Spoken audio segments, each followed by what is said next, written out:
Ah, I didn't see you there. I was just thinking of something that we used to do in the old times, the before days.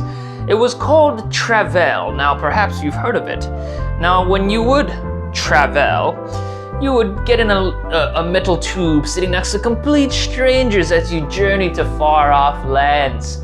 Is this getting too cringy yet? Anyway, we're talking about travel. Now, I love to travel. Well, I used to love to travel. And earlier this year, started this year, Ashley and I were supposed to go on this huge trip that we planned for like a year and a half and saved up for. And then that, obviously didn't happen. But when you go on a travel, when you go on a journey, if the destination is worth it, then even a long flight, a long time that it takes to get there is worth it. Today we're talking about the 3 dudes who went on a long journey because the destination was worth it. For more, we're going to Rachel. Yes, I too used to partake in travel. Just like these guys from the Christmas Story.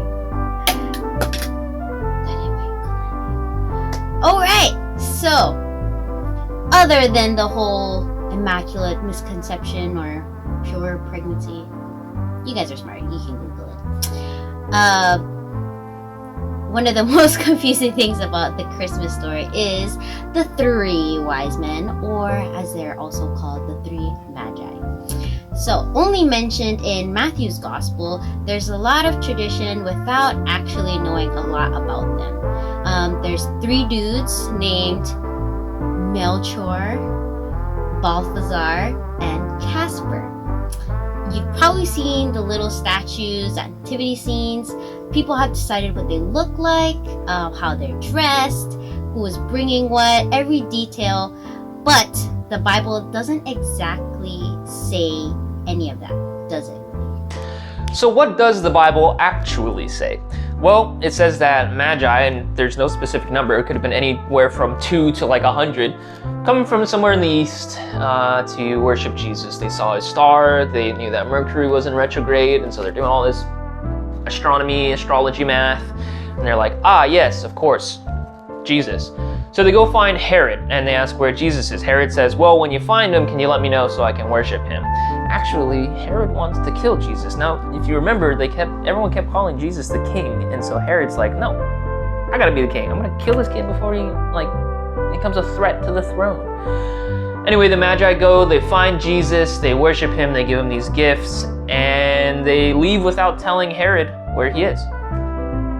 Now, tradition has one thing to say, but then scholars say these were probably Zoroastrian or really old religion priests from somewhere around Persia, and that there was a minimum of 2 people, but we don't know how many there actually were.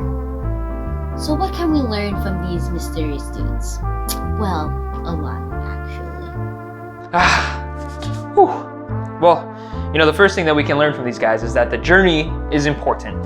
That your life leading up to and including when you met Jesus is an important part of who God made you to be.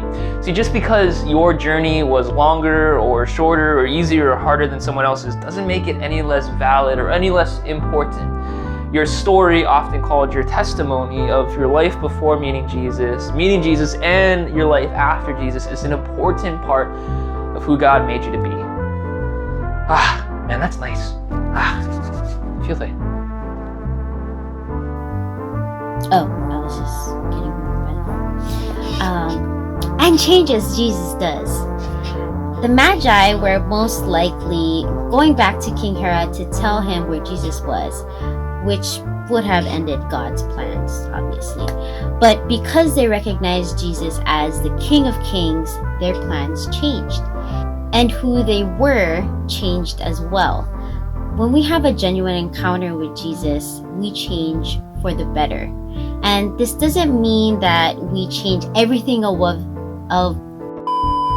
and this doesn't mean we change everything of what makes us unique, but that our heart and our mind changes and looks more like Jesus's. That along our journey with him, our perspective looks more and more like his.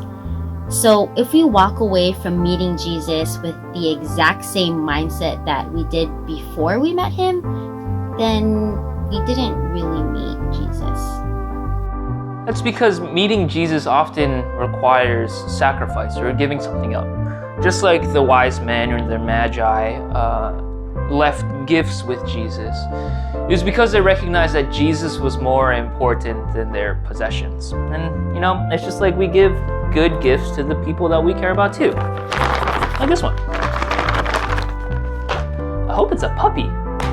Anyway, there's a hypothetical question that I think about sometimes, especially as it comes around to Christmas. As I write out what I want for Christmas to send to family members, or think about, man, that'd be so cool to have, or heck, even as I look around at what I already have, I wonder, are these possessions more important to me than Jesus? Like, if now, complete hypothetical, if the question was you can keep your car or you can continue to know Jesus, what would I pick? If it was you can keep your phone or you can know who Jesus is, what would I pick? Now I'm not asking you to throw away your phone, but really think about it. Is what you have more important than who God is to you? Is what you have more important than who God is to you? It's challenging, especially as we come around Christmas and we think about presents and all the things that we're gonna get. Can I challenge you to remember that no matter the gifts underneath the tree, that Jesus is the ultimate gift to you. That God's love made manifest into a person that came to show how much God loves us. That's nothing no one can ever take away from us. That's nothing that a spoiled Christmas can never ruin. And it's a gift that you're able to take. Hey, Alive, I miss you. Thanks for sticking around. All right, I'm actually gonna go try to open these presents without being found out.